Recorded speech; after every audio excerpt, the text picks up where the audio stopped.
Unti-unti nang nagsibalikan sa kani-kanilang mga tahanan ang nasa higit 50,000 pamilyang apektado ng malawakang pagbaha mula sa 59 na barangay sa Maguindanao del Sur kasunod sa pananalasa ng Severe Tropical Storm Christine.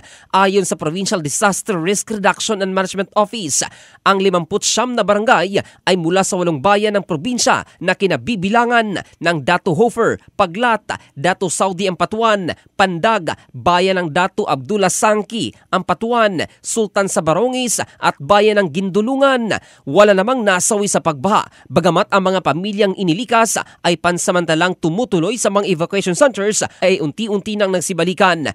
Kaugnay nito, sinabi naman ni PDRRMO Head Amir Jihad Ambaludo, makailang beses nang nagdeklara ng state of calamity ang probinsya dahil sa naranasang mga kalamidad, ngunit siniguro nitong may natitira pang disaster funds ang lalawigan na siyang ginamit sa Logistics Operation Center. Maliban dito, humingi na rin ng dagdag na tulong ang pamahalaang panlalawigan para ihatid sa mga apektadong kababayan.